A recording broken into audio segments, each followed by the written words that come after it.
So thanks everyone for coming out tonight. I appreciate it.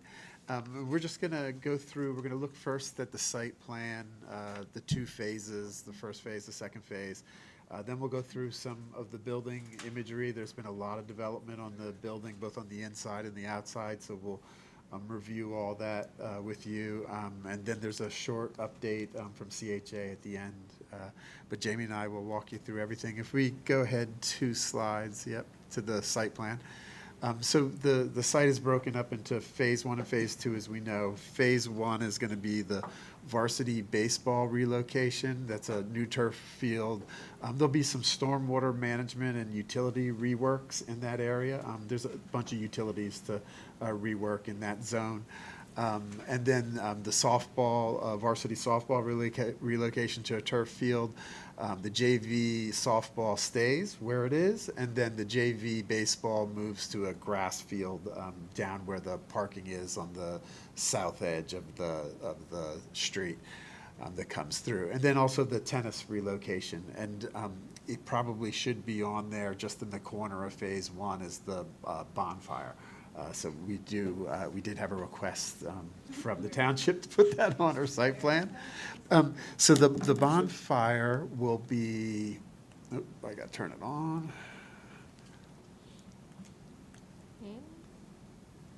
The bonfire is like right there where the marching band practices in that area. So if we go to the next slide, just a little bit more detail. So the base bid of phase 1 will have all of the ball field items in there, including the dugouts, the bullpens, the seating, and then we have the seating with the covers, the coverage over it. The tennis courts, the small retaining wall with the tennis courts, and then the grass field for the JV baseball. There's a little bit of rework of a retaining wall for that field down there. And then the future athletic scope is the pre-engineered field house, the entrance plaza, which has the paver entrance area, the gate, the ticketing and concessions, and then the central plaza area where you can see both fields. And we have a covered zone there for inclement weather and for sun protection. Those items, everything will be graded so that they can drop in should you want to purchase them, and we're going to bid them out as alternates in the second phase. All right, so just a real quick look at the baseball fields, and I can't possibly read any of that. When do you want me to say something? Oh, you can say now. Okay. Yeah. So I'm going to say this again. Okay. Parking in Yeah. this area is very small and limited Yeah. for a lot of activities that'll probably be going on. How many parking spots do we currently have in what will be the existing area? Yeah, we do lose the lot that is by the JV baseball. So we retain the 2 lots and the street parking. I don't have a count, but I think I did one a while back, and bad memory is telling me it's like 150, but let me double check that. Okay.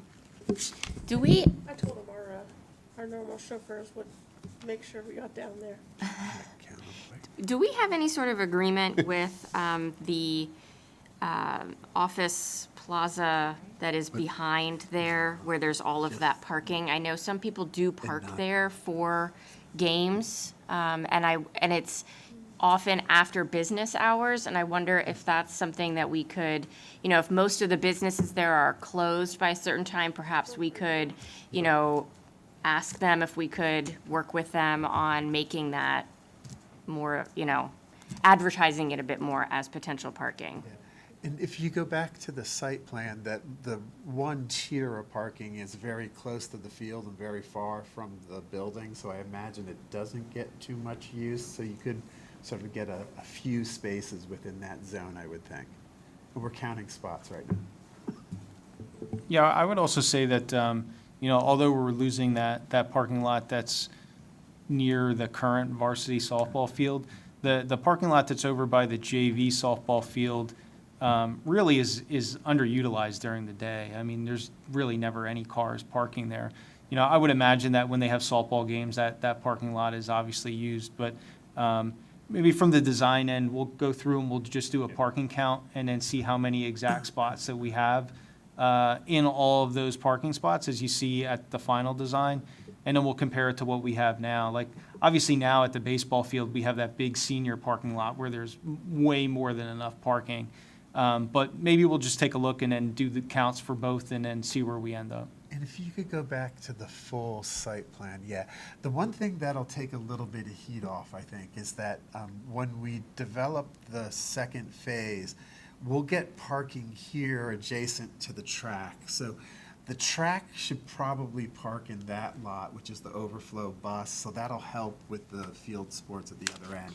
But I do agree, we're losing spots. There's not an area to develop for a lot of parking. Right, so I think as we're looking at this, one of my frustrations when I go to other venues is having to walk a mile to get to the field, especially when you're carrying everything or whatever it is, and I'm thinking of other parents, right? You know, you have 2 kids with you that you're tagging along and you're carrying everything along with it. So as we're looking at this, I'm just trying to, because whether you realize, I mean, it is a hall, especially if you have senior citizens, those Yeah. kinds of things. So I'm just looking at, so part of my question is where the tennis court is.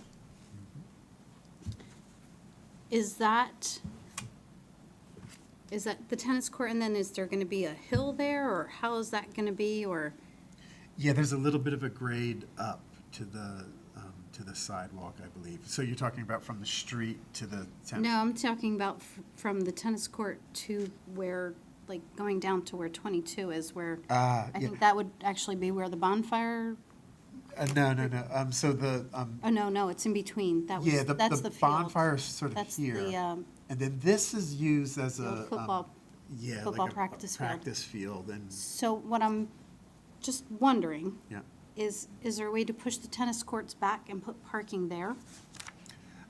The goal was to try to preserve as much of this field for athletic use as possible. That was the goal of the layout.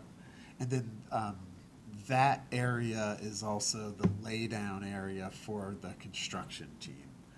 So that was how we arrived at the site plan like that. I know that that space was also going to be utilized for some of the field sports for the track.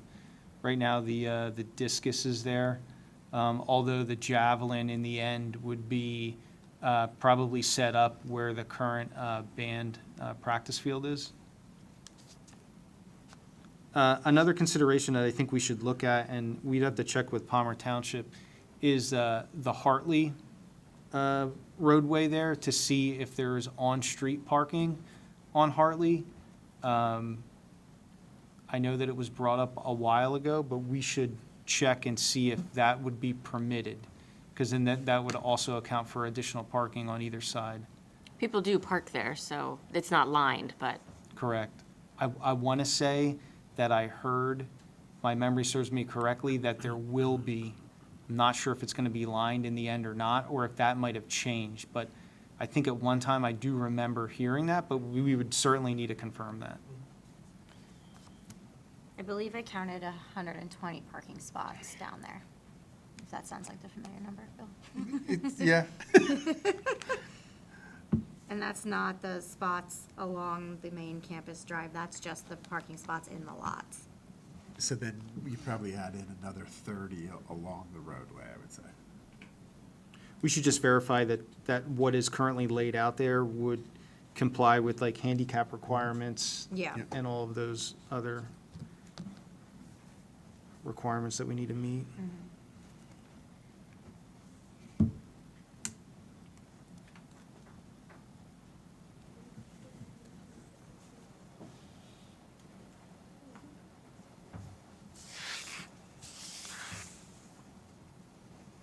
Yep, absolutely. Yeah, and just stop me as we go with questions.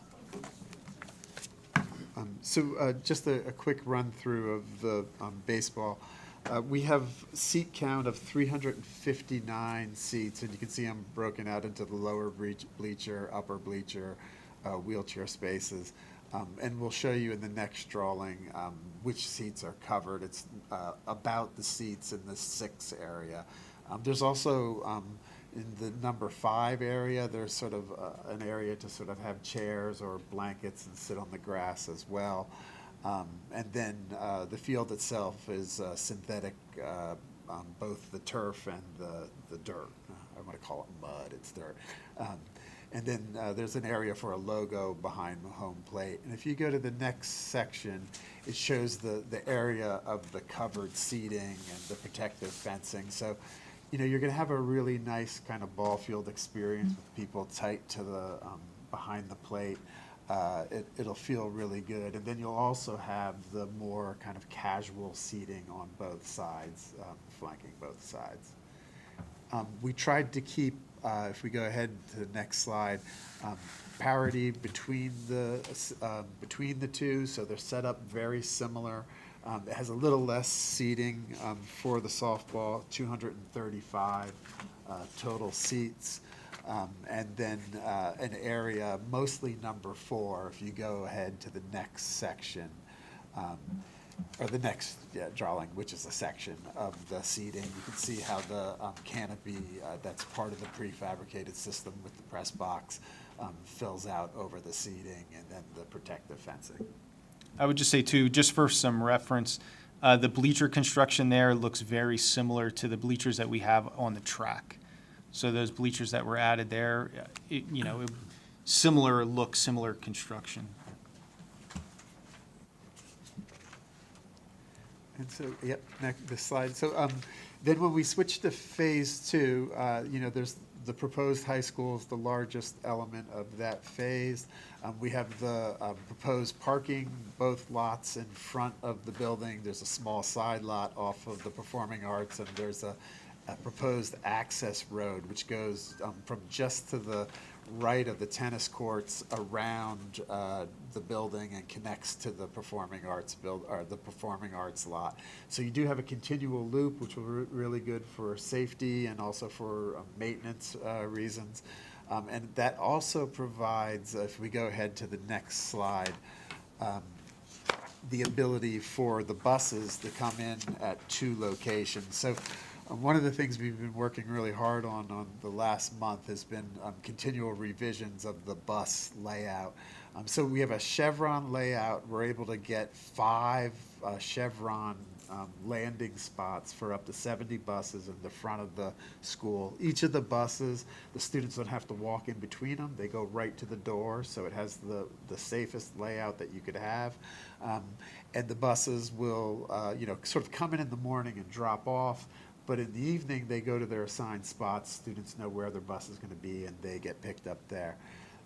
We have 2 inlets. We have number 1 here and number 2 here. So the idea is that the buses are staying on the sort of this side of the site down here, and that the vehicles are staying on the side of the site over here to try and keep as much separation between those vehicles as possible.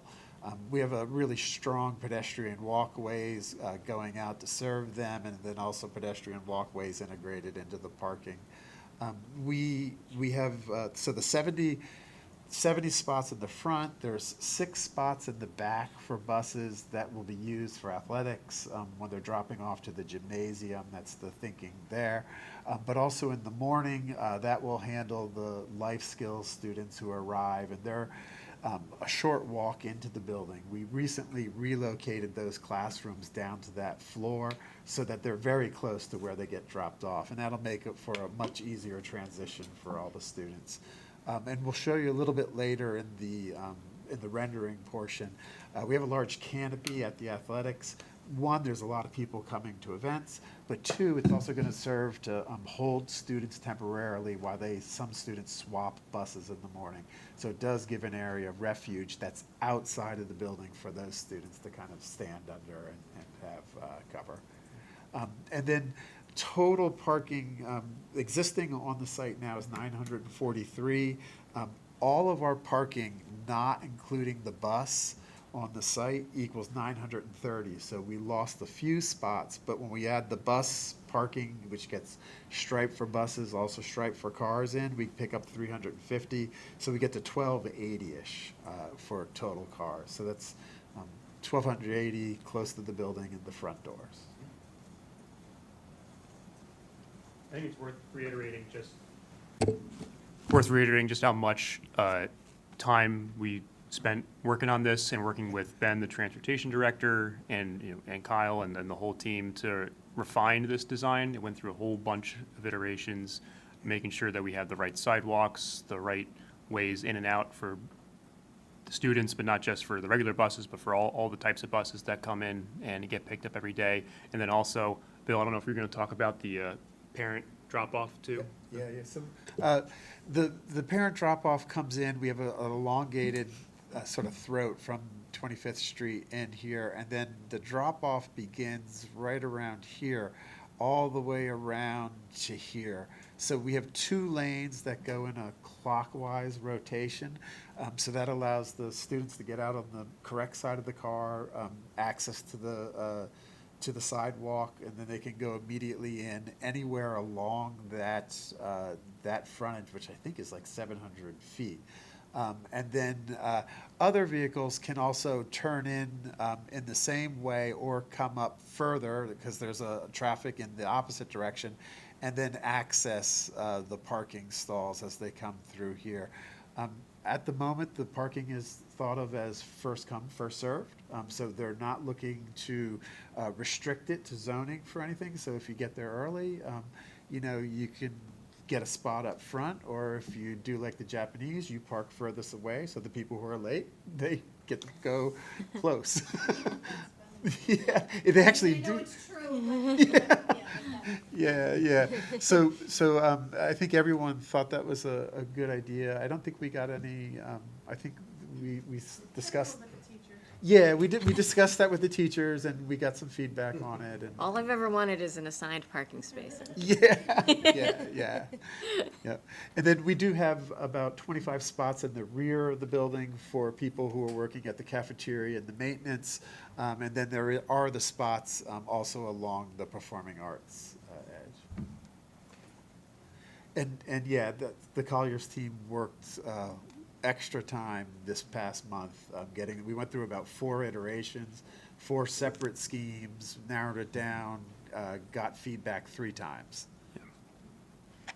Just a couple other quick details, Bill. Yeah. It's about 30 cars stacking for the parent drop-off. If you fill it all the way up, how you manage that, you could do it a couple different ways, but the total stacking distance off of 25th Street is much, much larger than what it is currently. So we'll be able to get a whole number more cars off of 25th Street. And then the 2 sidewalks you see in the bus lot they're currently raised, right? They're not depressed. Okay, so they're. Yeah, so a little bit extra protection. You cross a heavily marked area, but all professional drivers, everyone should be in their spot. So it should be a safe crossing from one curbed sidewalk to the next curbed sidewalk, and then you access the buses. We have had discussions with the township this week and also last week, and they are amenable to keeping our landscape out of the bus zone, so that'll be a big clear zone that you can easily see, and the landscape will move to the edge of that. So that was something that was really nice of them to think about, the pedestrian safety in that zone. Any other questions on site while we're? Sorry, so I'm gonna go back, and I know you guys are doing the studies. Yeah. The traffic pattern coming in, is that a 1 lane in, 1 lane out? The traffic pattern coming in off of 25th Street, I believe stays similar, right? So is it the 1 lane in from the south, and then the 1 turn lane in from the other direction, from the south, from the north, and then the 1 lane out? Yes, that's the current design. I know that was some conversation with the township as well, if there was any thoughts to changing what the intersection was on 25th Street, that being a PennDOT road. We'd have to have some sort of conversation with PennDOT as well. So Colliers was going to have PennDOT has like informal meetings that you can have scheduled with them. So that was the next step, to at least just review with PennDOT to see what their thoughts were. Okay, I'm sorry, so we were talking about that. So the coming in is how many, is the 2 lanes?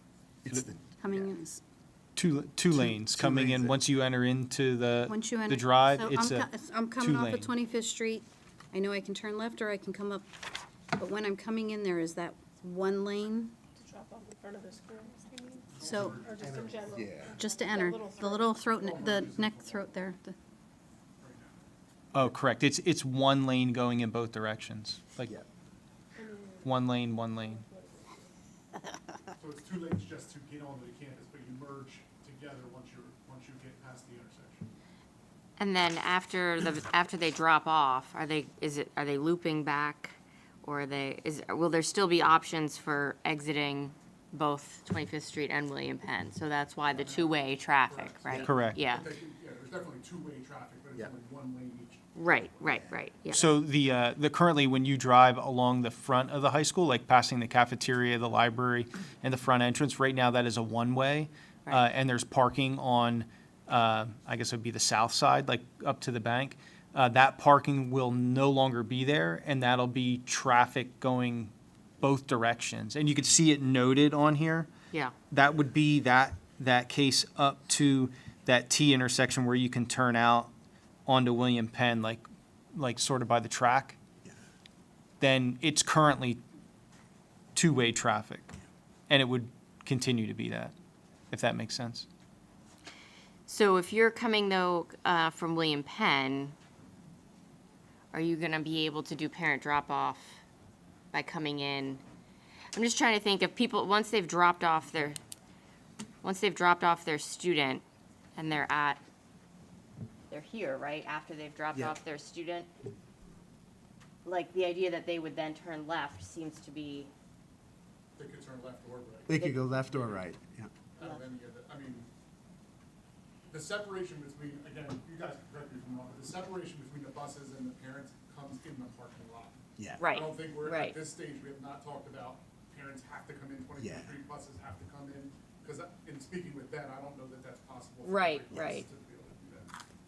But could we theoretically say, parent drop-off must turn right and go out, rather than trying to allow them to cross over the traffic that's already coming in this way and trying to get in to do parent drop-off?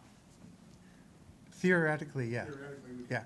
we could. If that, But I would be concerned of all those people though going to that light. I think I well, think they having them go have off two would- choices. They will have two choices, right? At the end of campus now, because they'll be able to go out, William Penn. and William make it over Penn. The right or go all the way out. to Yeah. Greenwood. right? Yeah. I don't know, just a thought. Yep. I just think that this right here is gonna be, because you're gonna have people coming in yet to drop off from this end, right? And then you're gonna have these folks who've already dropped off, some of whom are gonna then also be coming this same way, and they're gonna be turning left. It just seems like there's gonna be a backup of people, when what you're trying to do is keep everybody moving to keep the, And again, I think it's gonna be something we may have to figure out when it happens, but I will tell you right now, this is light years ahead of where we are. Oh, right for now. sure. Yeah, I've So, seen that. I think until we see how this alone impacts it, I think it would Yeah. definitely be a conversation though. Yeah, and our traffic consultant is now reviewing this because now that we have it set, they can actually do a really good review and make recommendations for exactly Right. those types of flow and activity. I'm just gonna voice my concern of, I still have the concern of 1 lane in and 1 lane out, and obviously getting out onto 25th Street. Again, the same concern of parents coming in and the backup of it, and I 1 lane in and 1 lane out, just, wish there was more, and I'm gonna say that I hope that we look at possibilities of changing that. Okay.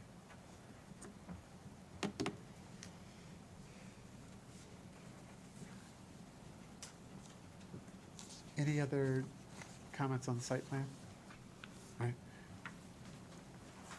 And then if we go ahead, a couple slides here, we can Yeah, so let's stop on this. So concurrent with the development of the site plan, we had a lot of development with the value engineering of the building, and we did a lot of research into the skin of the building, and we found some things out that have changed our direction.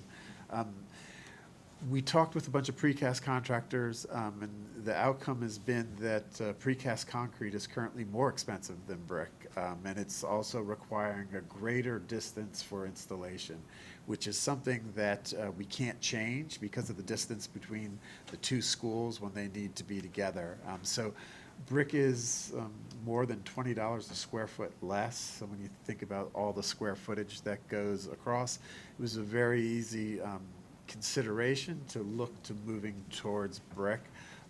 It doesn't require the clearance for the crane that precast does, and it's a very big crane that they're requiring.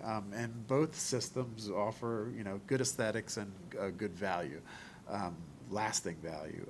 So we did initial studies of the brick system, and we think that both systems have favorable aesthetic and economic outcomes, or the brick system does. It alleviates any concerns, which we heard from the teachers, of warehouse aesthetics. That were some of the comments that we got, and improved control of the finished project with PA low bid process. Because when we spec a bid, we know when we spec a brick, we know what that's going to look like and how it's going to lay.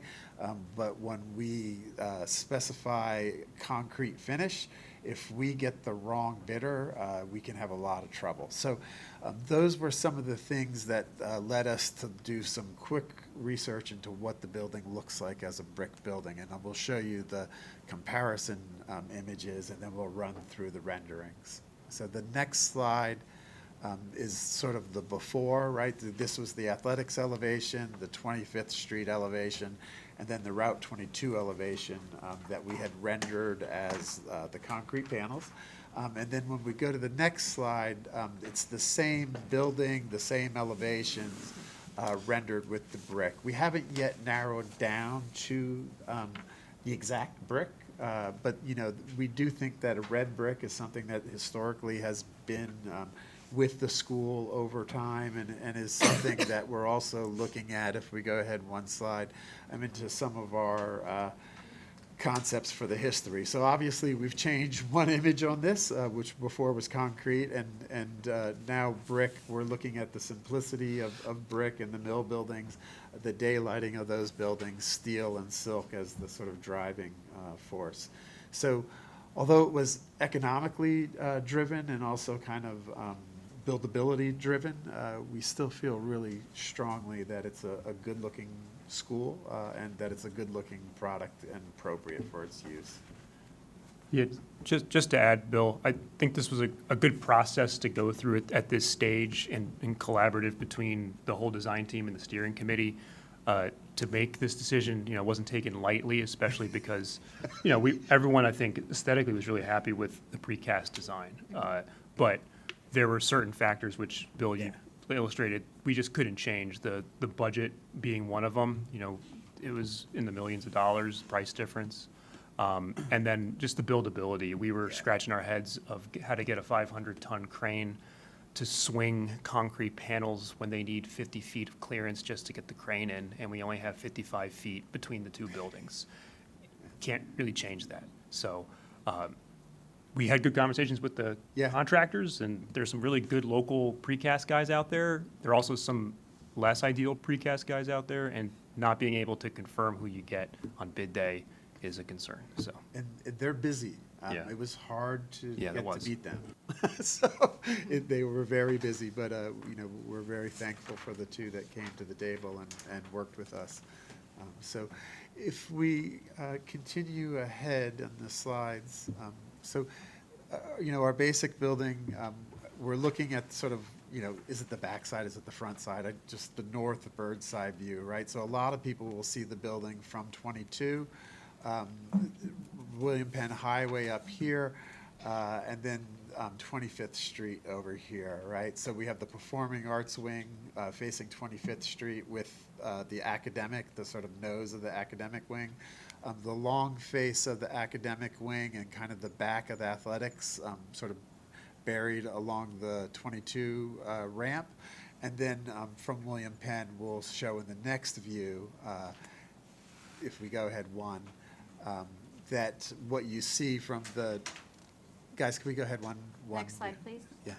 And then what we see from the William Penn side of the building is the main entrance, the athletics entrance, the face of the gymnasium, the natatorium, and the aux gym.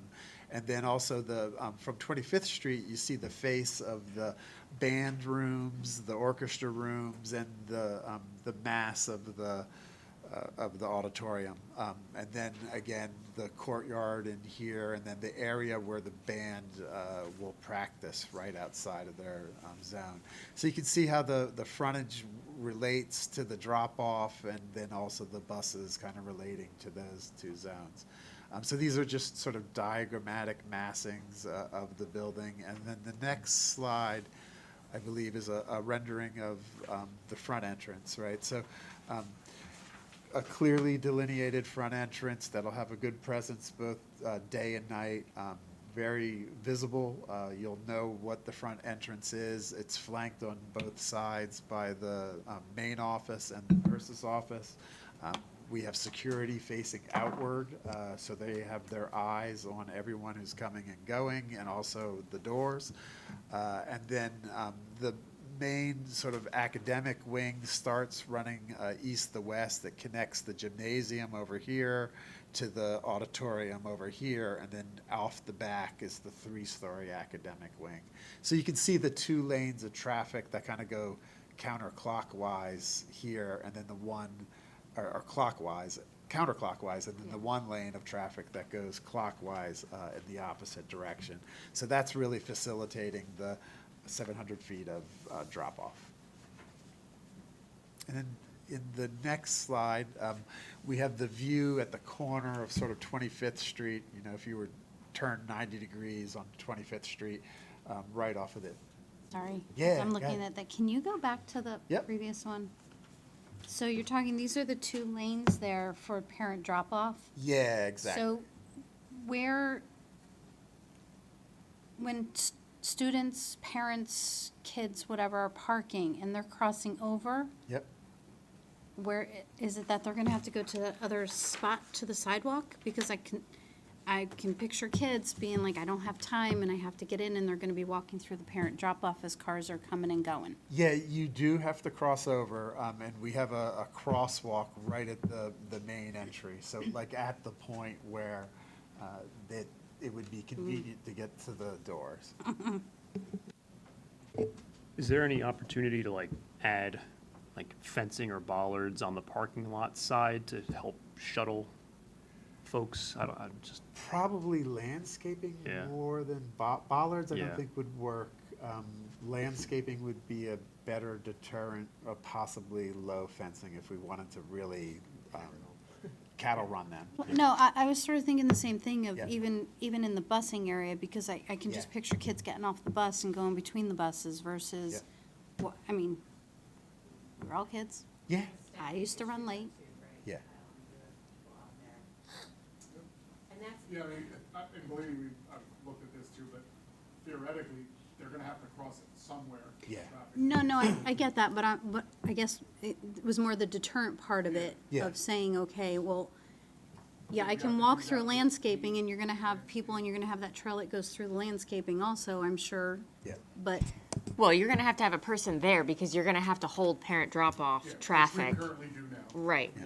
And is it still gonna be 2 lanes of parent drop-off, or is it just just So- the close lane? The close lane will be the drop-off. The interior lane will keep, so when a parent pulls off, they have a lane to pull off in. Okay, gotcha, So right, you so have they're to not have a lane to walking. get ooh, past. Similar to the airport. I'm picturing Newark Airport, and it's not pretty.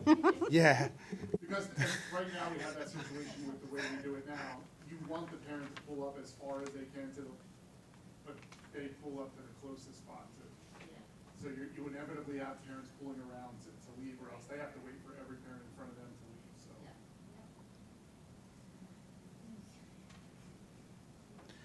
so. so as we've not integrated the landscaping team yet. So that's something that we are doing now, and that's something that we can sort of push to a resolution, is to really define the walk from the parking across the roadway. And it should happen at the front door, I believe, because that's where we'll have the most people. So from 25th Street, you'll see into the kind of sort of open courtyard where the band practices. In the background is the auditorium and the performing arts wing. And then the three-story, the main entry would be right sort of up here, and that connects to the three-story wing that comes out towards us. And at the end of the building, we have a sort of open SGI classroom experience. And so you'll get little sort of glimpses of the building and activities, but it's pretty far off the roadway at that point.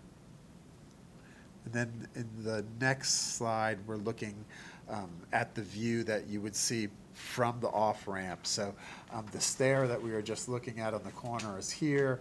The classrooms run along this edge. In the bottom here, where it kind of carves in a little bit, that's the maker spaces and the shops. So they have a little covered outdoor area there. And then that stairway is the main stairway that connects to the academic commons. So it'll be a highly trafficked stairway in that one there.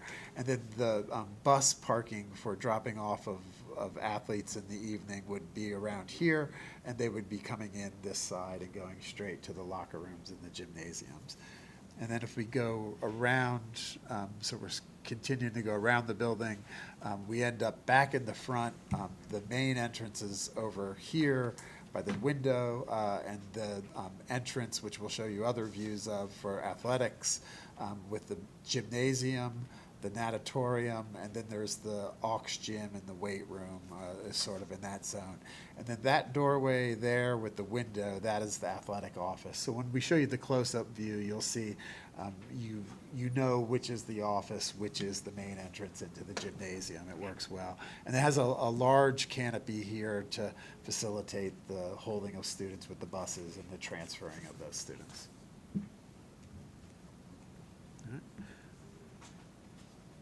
So just working through the plans, there hasn't been a lot of change in the plan. We've been developing them, but the areas that we're going to look at today are the main entrance, the athletics entrance, the gymnasium.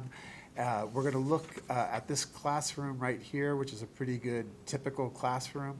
And then we're going to look at this zone right here, which is the academic commons, and you'll see classrooms and rooms around there. So that's the second level, which is the main entrances off the parking. If we go ahead one slide, we have the level 1, which is down about 18 feet from the upper level. We'll be showing you a view in here in the gymnasium that looks across the court. And then if we go ahead, the next floor level is the level 3 up above. So that's all academic zone up above, but it's easily accessed from the main stair, which is, literally 70 feet off the front entrance. So when we show you the next slide, I believe, is just sort of looking straight on at the main entrance. And this is where we would develop the pedestrian crossings and try and channel everyone too, so that people are crossing in this zone right to the front door. So at the front door, when you go inside, you will, in the next slide, immediately see the stair, the office on the left, which will have great visibility to everyone who's coming in. There'll be some sort of cases, trophy cases, artifact cases on the right side, but really what's behind there is the nurses' suite. So we're giving a little bit of privacy to the nurses' suite. And then we have two really interesting areas off of the main stair. Both are sort of open SGI collaboration zones. The stair down and then the stair up. And then two aisleways, two hallways. So double the circulation getting the students through. So it should move a lot of people quickly. And just for a sense of scale, that stair is 10 feet wide. So, we'll have really good up and down traffic on both of those. And there's another egress stair right here that you're getting into on different areas of the floor.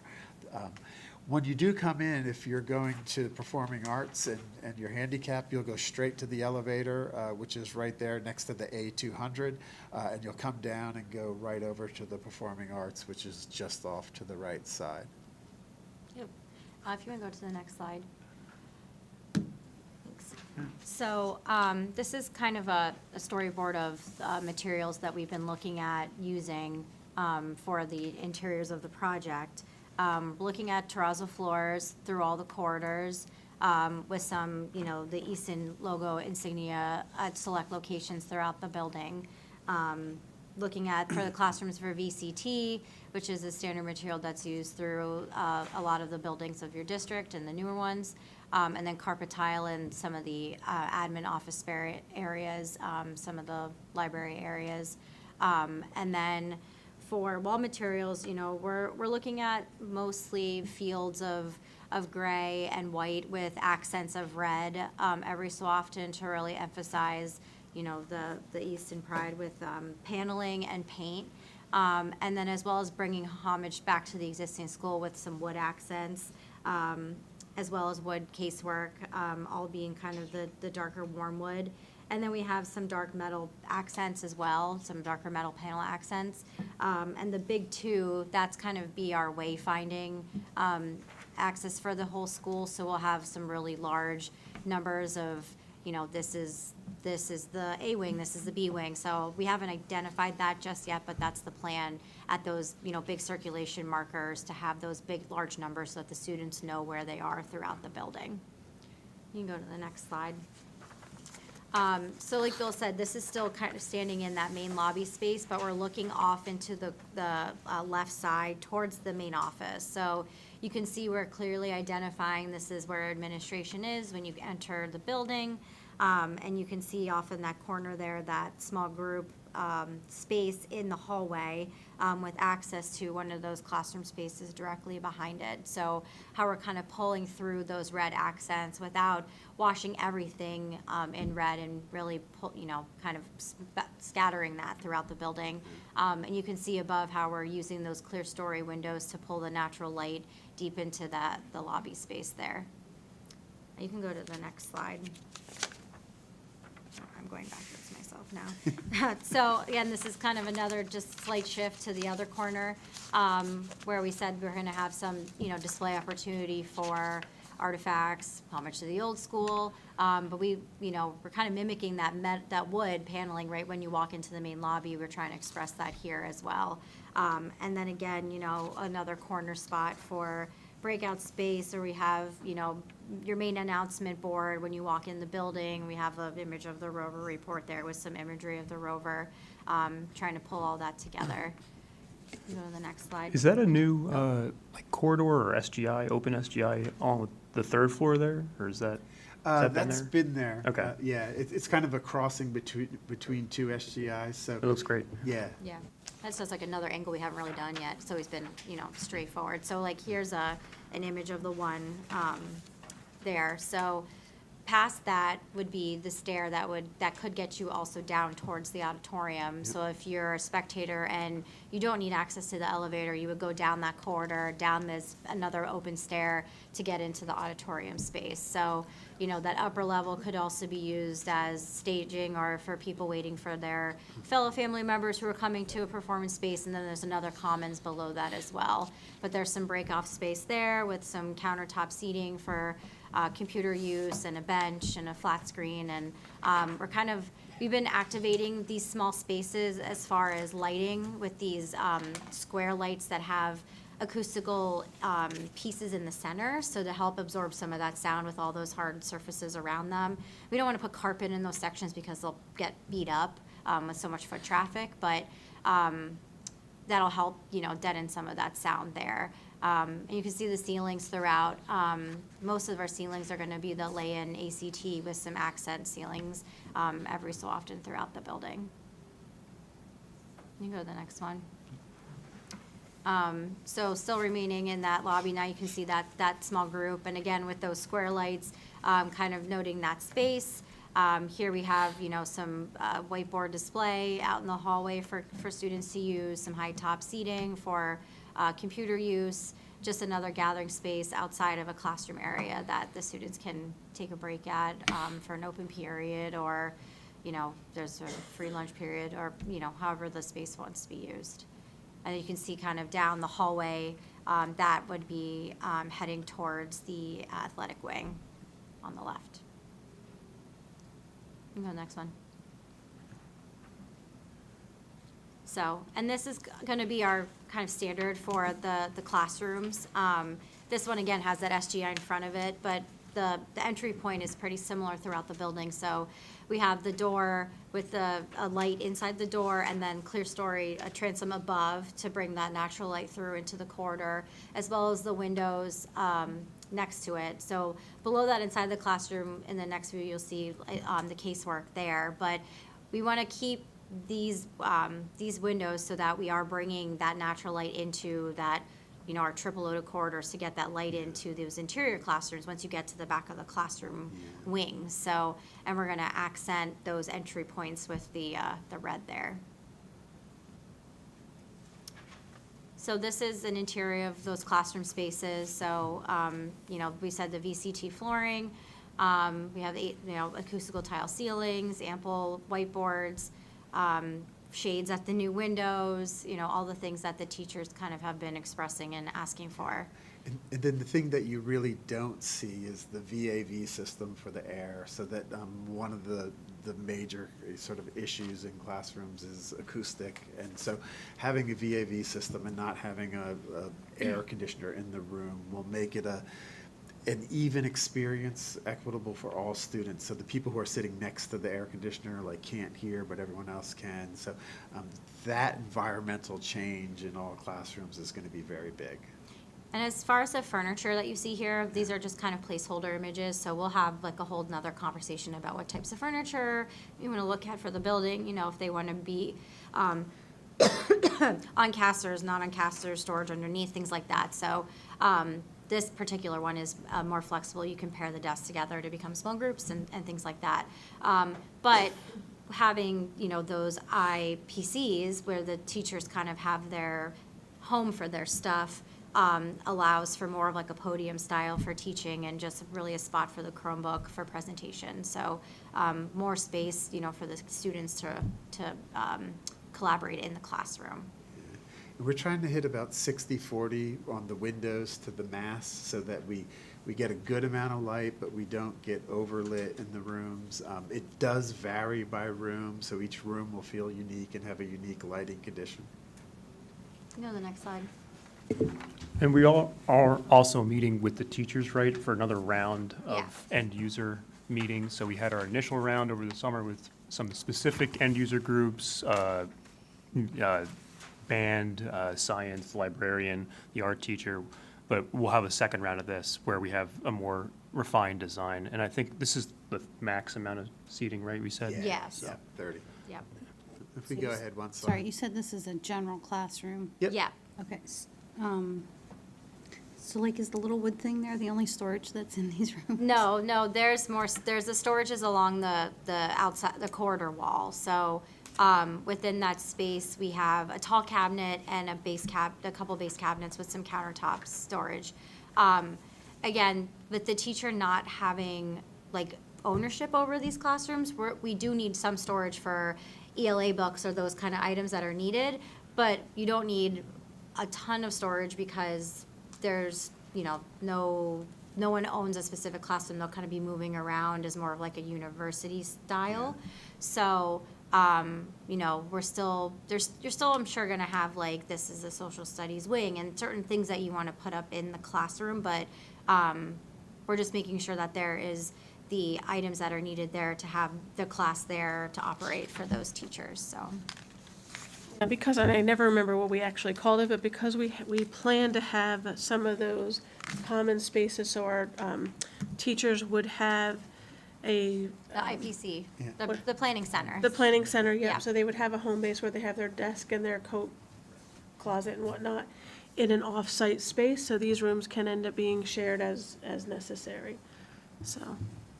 So they'll have their personal space and then their academic space.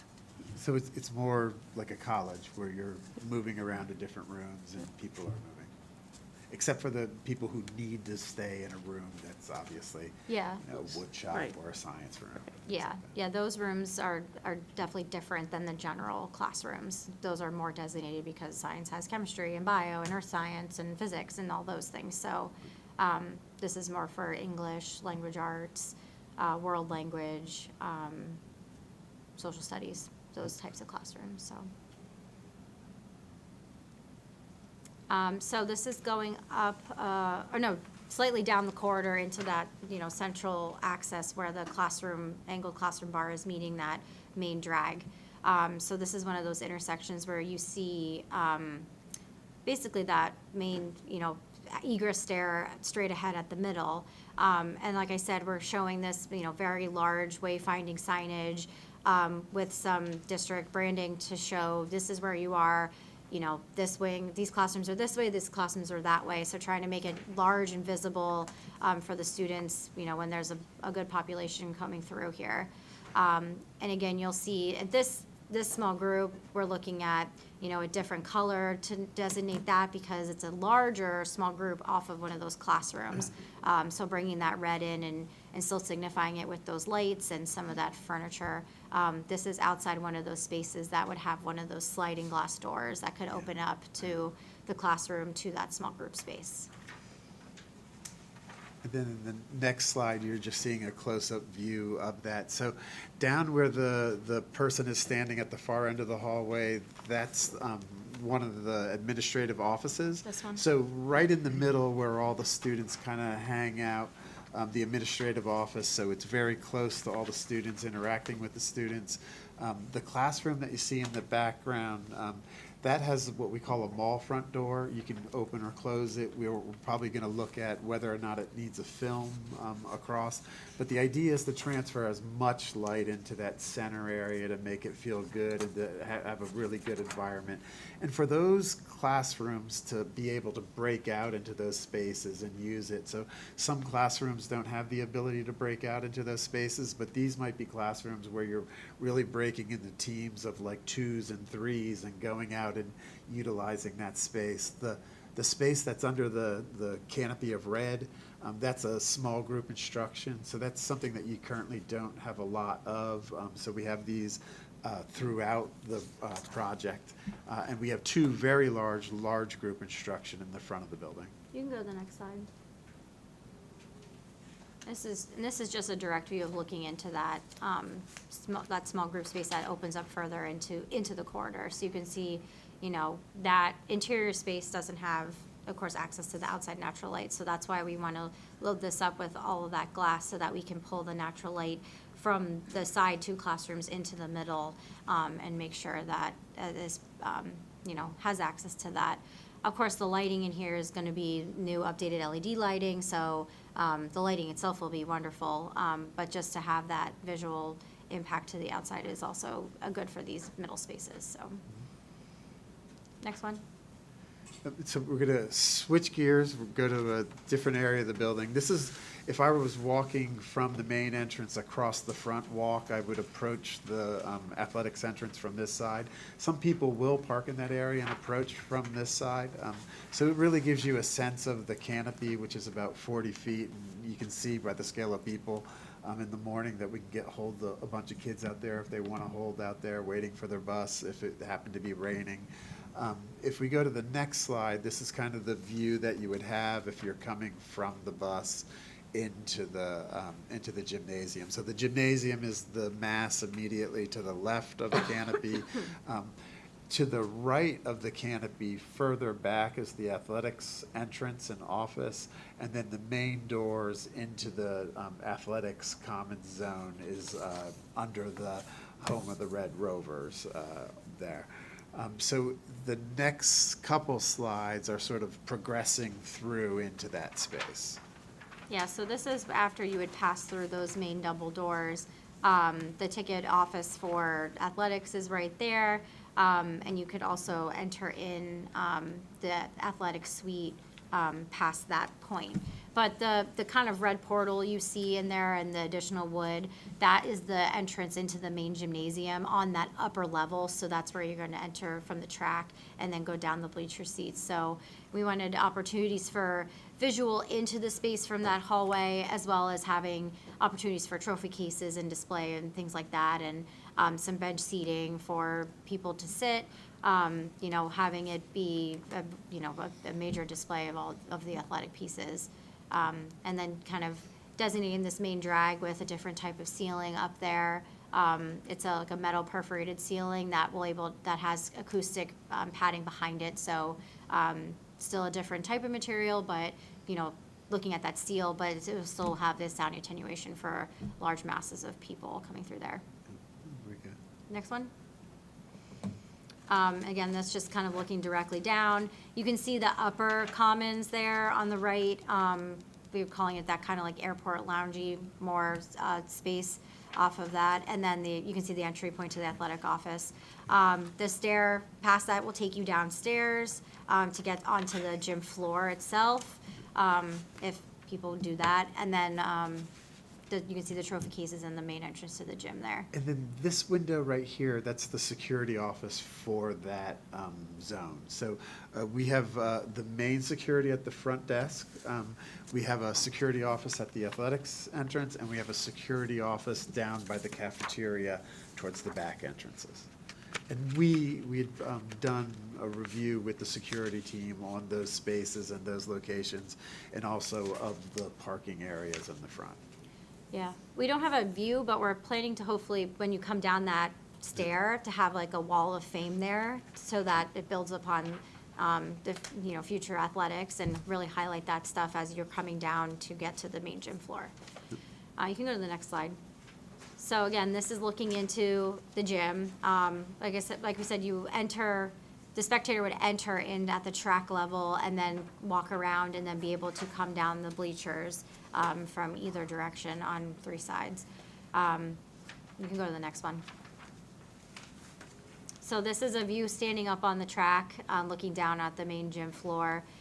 So when, the seats are not in use or pushed back, there'll be these rolling gates that will close off those entrance points for the students to run the track, to use that.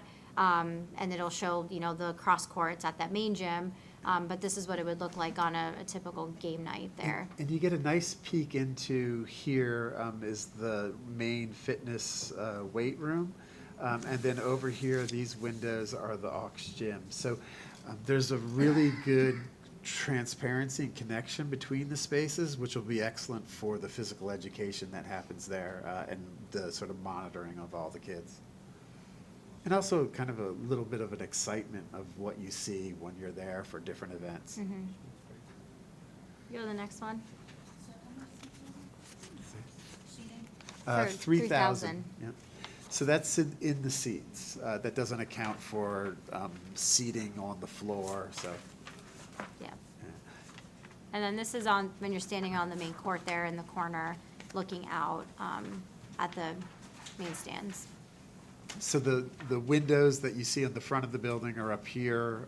They'll bring light into the space from the south.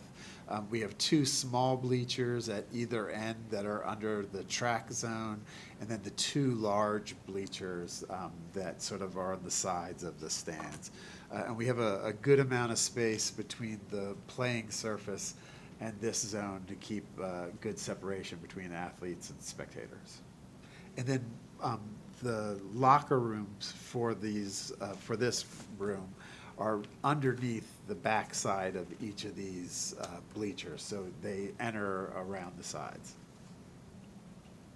And then behind that big white wall above is the fitness room, the aux gym on this side, and then behind this is the zone of athletic storage, the wrestling room, and then if you went further back, the natatorium. I think you mentioned this in one of the previous slides, but if the bleachers are all pushed back, Mm-hmm. the stairwell to get upstairs is in the gym lobby area? Yeah, there's yeah. a stairwell here, which is an egress stair in this corner. There's one right where we're looking behind us. We would go out into the lobby and then up that stair that takes you right to the front door. Yeah, so there's two. And then there's, I believe, right, there's one like in the back depths of the Yeah. athletics wing as well to get up and down Yeah. too. Just so that when they're in there for phys ed and all Yeah, teachers are back. they no can- one has to Yeah, go back yeah. and forth, yeah, Yep. so. Sorry to tell. Is the space on both sides equal, or is it? Yes. It's equal. Yeah. Yeah, it's funny in the rendering, but it is equal. So like when the bleachers push back, you'll have the two cross courts and that there's a curtain that can be pushed down the middle, pulled down the middle so that, you don't have cross interference with the cross courts going. Oh, yeah, no, I meant where the bleachers are. Is it just the Oh, in way? between. The seat, well, no, Yes. like the space, yeah, the court to, from the bleachers to the court, is it the same on both Yes. sides? as Yeah. the It's way- centered, okay. Yeah, Yeah. it's centered. Yeah, 'Cause it looks like it isn't in the rendering, but. Yeah, I mean, I'm just, again, I don't know how much, but knowing, like, at our middle school where the gym is, when you have the tables set up Yeah. and the referees and everything, so I'm just making sure that there's. Oh, yeah, Yeah. there's room on both sides to either have them on the same side or opposite sides or however it wants to function, but there's ample room on either side for that, yeah. The other thing that's nice about this are the spectators, when they come, they're going to be entering in from the top, coming down. So they're really not going to have to be on the actual court itself. For the, the players that are always sitting there, and the bench for the scoreboard and the announcer, how everybody travels behind them, like that really should not occur with them coming in from the top. And I know that was one of the things that Matt really wanted to bring in with the design of this, to not have that condition happen.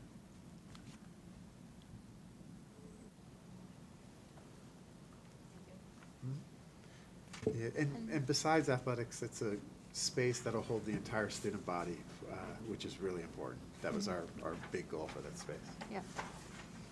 Pass it to Mike. Any questions on design side before we shift gears a little bit? I think it was a lot of big updates from the last time we met, so Yeah. it's looking good. All right. It's a lot, yes. Yeah. Okay, so I only have a couple slides, but before we go to the next one, just sort of a brief summary of where we're at. So we're in the thick of design development, which is, as a reminder, just sort of bridging between the schematic design, which is programming all the spaces, and then construction documents, which is actually detailing every nook and cranny of the building. So we're integrating the different systems, working with, we have off-week collaboration meetings with the MEP engineer, the civil engineer, structural engineer, and everyone's working together to get everything integrated and programmed. So that goes through the end of the year, and then we move into the construction document phase. For the next slide, then, we did review an updated draw schedule at the last steering committee meeting, and this hasn't changed significantly, but there are a couple key changes just to highlight, and that mostly have to do with the phase one work, making sure that we are set up to build phase one starting next summer. So if you see in the green box there, 6 million and 5 million, and that's kind of what we're budgeting for the phase one phase. We're still working with especially the civil engineer to get a lot of the final details for the stormwater system and the grading plans for phase one. Those aren't completed yet, but I know they're kind of working at light speed to get those done, because the schedule for phase one is to submit to the township next month for a December preliminary meeting with the Township Planning Commission. We had an initial meeting with the township last week, and we met again with them informally. Ken was there, Collier's Engineering was there, Ally was there as well. We met with them yesterday and had some good productive conversations about some of the details that they were concerned about. And they had some similar concerns that you guys had tonight, especially with traffic flow, getting in and out of the site, and just making sure that we're coordinating with all the surrounding entities. One thing they did note was there's a bike path that runs along between our site and the Walgreens, right? And they're planning to do some work there and want to make sure that there's we're integrating with the school zone and a enhanced sidewalk crossing for pedestrian safety, since that's used by students as well. So it was good to meet with them, and we're working through a lot of the kind of their concerns, and, you know, we had some questions for them too. So it's all part of the normal part of construction at this phase.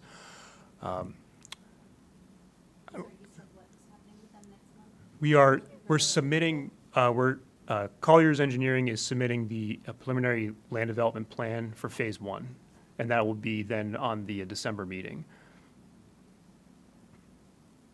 And when we showed them the sketch plan last week, that was for the whole project, so they could get a understanding of how everything fits together. But what we're actually submitting for approval next month is just phase one. Any questions on the draw schedule? The budget for the project, you know, hasn't changed. Our overall estimated cost hasn't changed. We're just refining the draw schedule for phase one construction. Mike, real quick, just for clarification. Yeah. Right, so when we look at this, just for everybody's knowledge, before we go out to bid, we're gonna need about $16.8, $17 million into the process. Correct. Prior to going out to bid. Correct, yeah.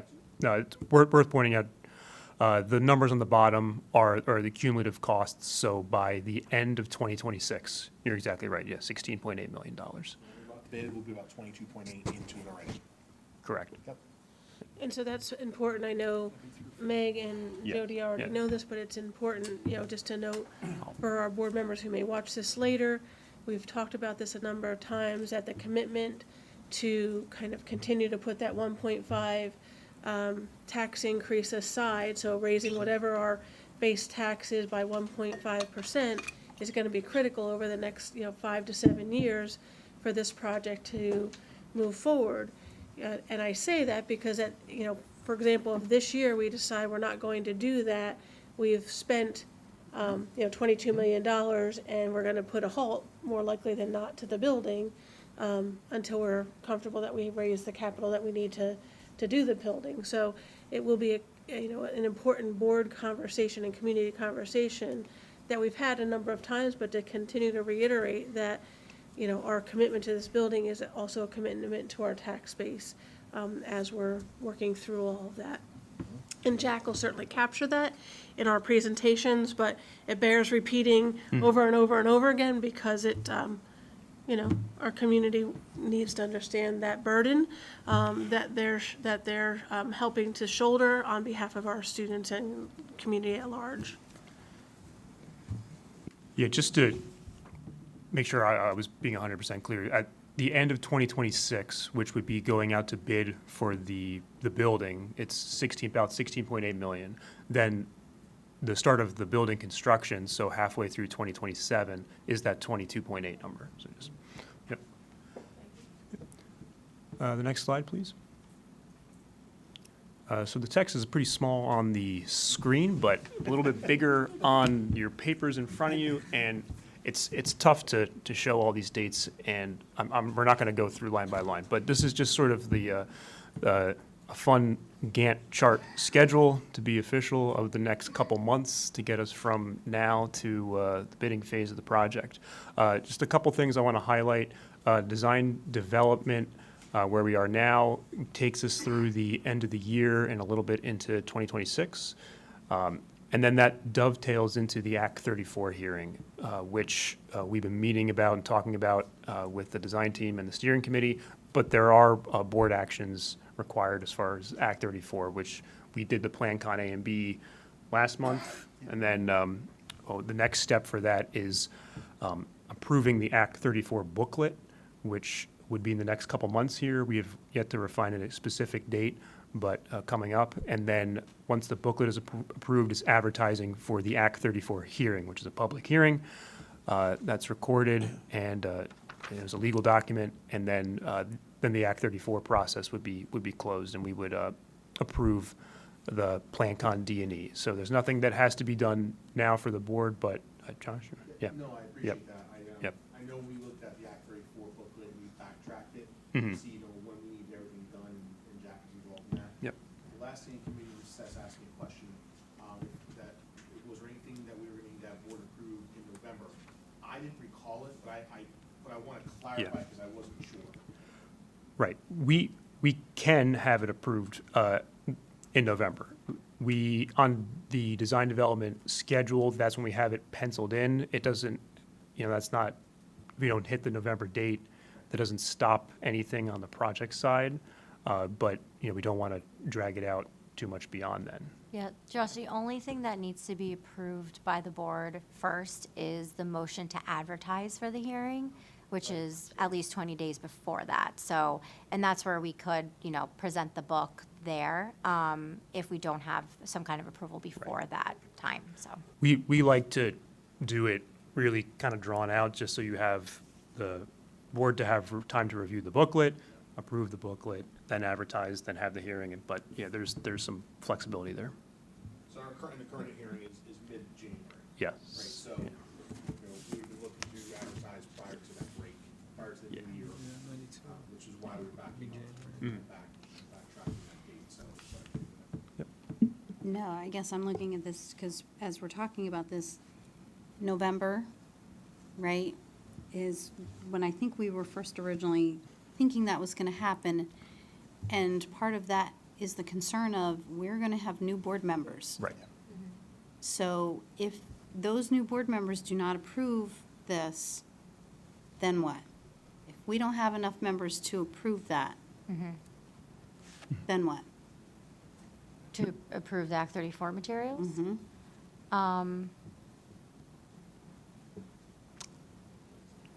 Well, I'd have to ask our Act 34 Plan Con expert. I'm not sure, so. Yeah, I think at Yeah. that point, the building is probably stalled, and we have to reassess whether we're going to continue with the Yeah. project or not.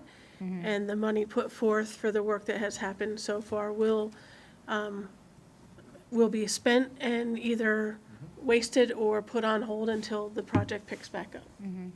So we did talk at length, and I was gonna ask for a point of clarification on the December approval. Is that for our board, or was that for somewhere else? So Jody asks often, as she should, about where the board approvals are. And we've talked at length about the fact that we do have 3 to 4, 5 new seats, or 5 seats, but with 3 or 4 new people coming on. And so we've talked about kind of some preliminary meetings with them so that at least catch up with some of the work that's happening prior to their, seat on the board in December.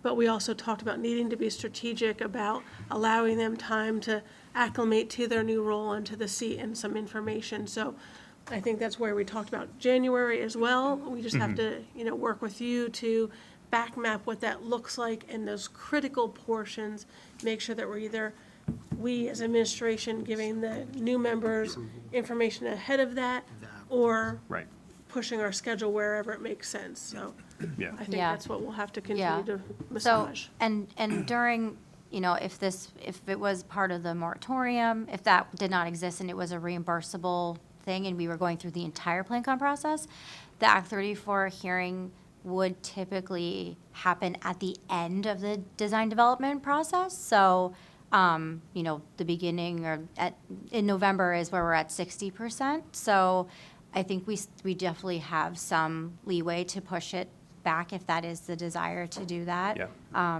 We can definitely accommodate that, because we want to make sure that we have, the most updated cost estimates and the most updated information for Jack and his team and from PFM and all of the disciplines. So, if there's a better comfort level to have it pushed back a little bit, I don't think that's an issue. I think as we move forward through the design, we just have to be strategic about that in Yeah. respect of our new board members who are going to be saddled with decisions that we've currently made and Oh, the yeah. investment with that. So I'm not sure what the answer is sitting here today, but I do think that's something that we have to continue to talk through Yeah. and strategize around that. So we're either pre-preparing those new members, or we give them time to acclimate and see some of the work that's happened Yeah, previous. absolutely. So I'm going to ask the question is why would we delay it?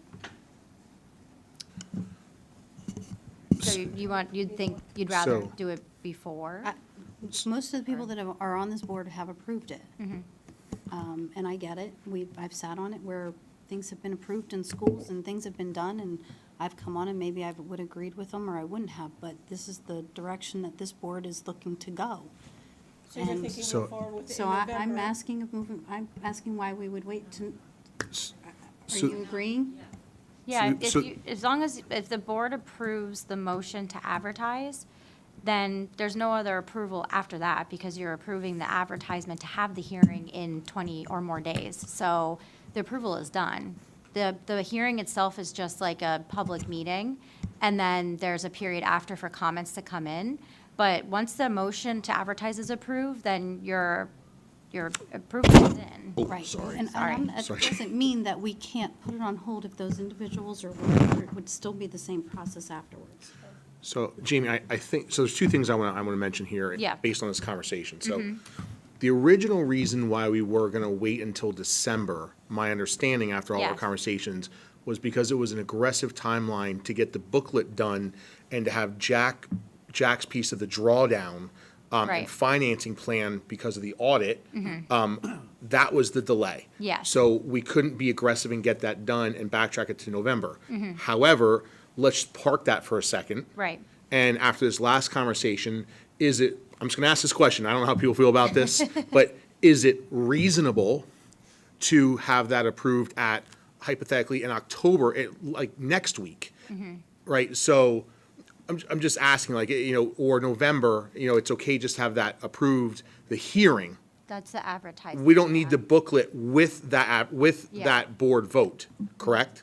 Yeah, so like, again, I feel like. Hearing, there's 20 days. Right, yeah, so, yeah, and if, if the administration is okay with approving the advertisement prior to the book being compiled, then we can definitely do that. And it was aggressive because you're currently only 60% done. Right. Right. With those documents, so we just didn't feel like we could get all that done by November. Correct. So we were pushing to December to say, here's the booklet, and we're gonna advertise, because we're still within 20 days, break, and then we, have everything voted on Act 34 hearing in January. Right.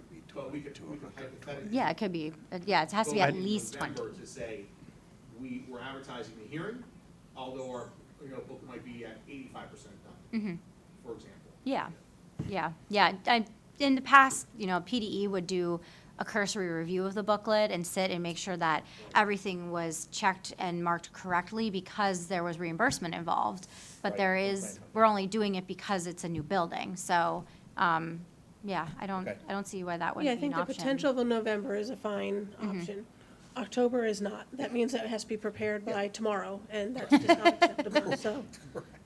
Yeah. So yes, potentially November is fine. Yeah, and then, as long as you advertise for at least 20 days, you can have it whenever you There's want after no, that. it's just at least, right? It's There's just no- at least, yeah. Okay. Yeah, so when you advertise it in November, say, you could have it in January, you could have it in February, depending on how you want to integrate your new board members.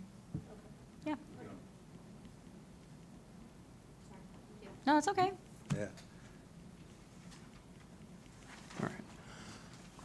So that's sort of it. That pretty much sums it up for Act 34. Other big schedule items that we've been moving ahead with as a team are the Phase 1, which we talked about a little bit already.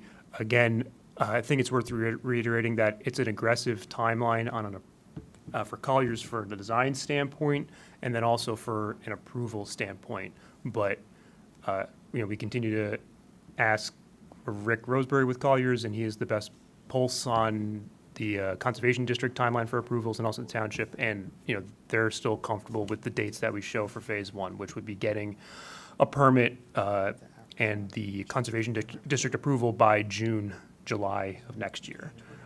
We would most likely go out to bid before then, and then the notice to proceed for contractors would be whenever we get the final approval. But that schedule also aligns with completing the fields and moving the tennis courts prior to moving in with the new building. So the new fields would be complete before the old ones are taken offline.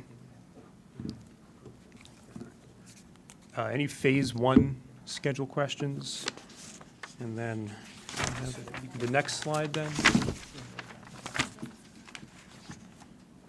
This is just the rest of the design schedule, which again hasn't changed. A couple highlighted lines there are just the big deliverable dates for the design team, and those are important because we do major budget updates at those times. The bidding phase is still scheduled for the beginning of 2027 with the notice to proceed around April, end of April of 2027. So yeah, that's all I got. Any other questions? Any other big updates design-wise? Yeah. good. Yeah.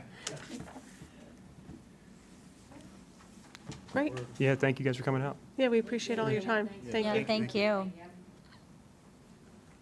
Well, great. Thank you.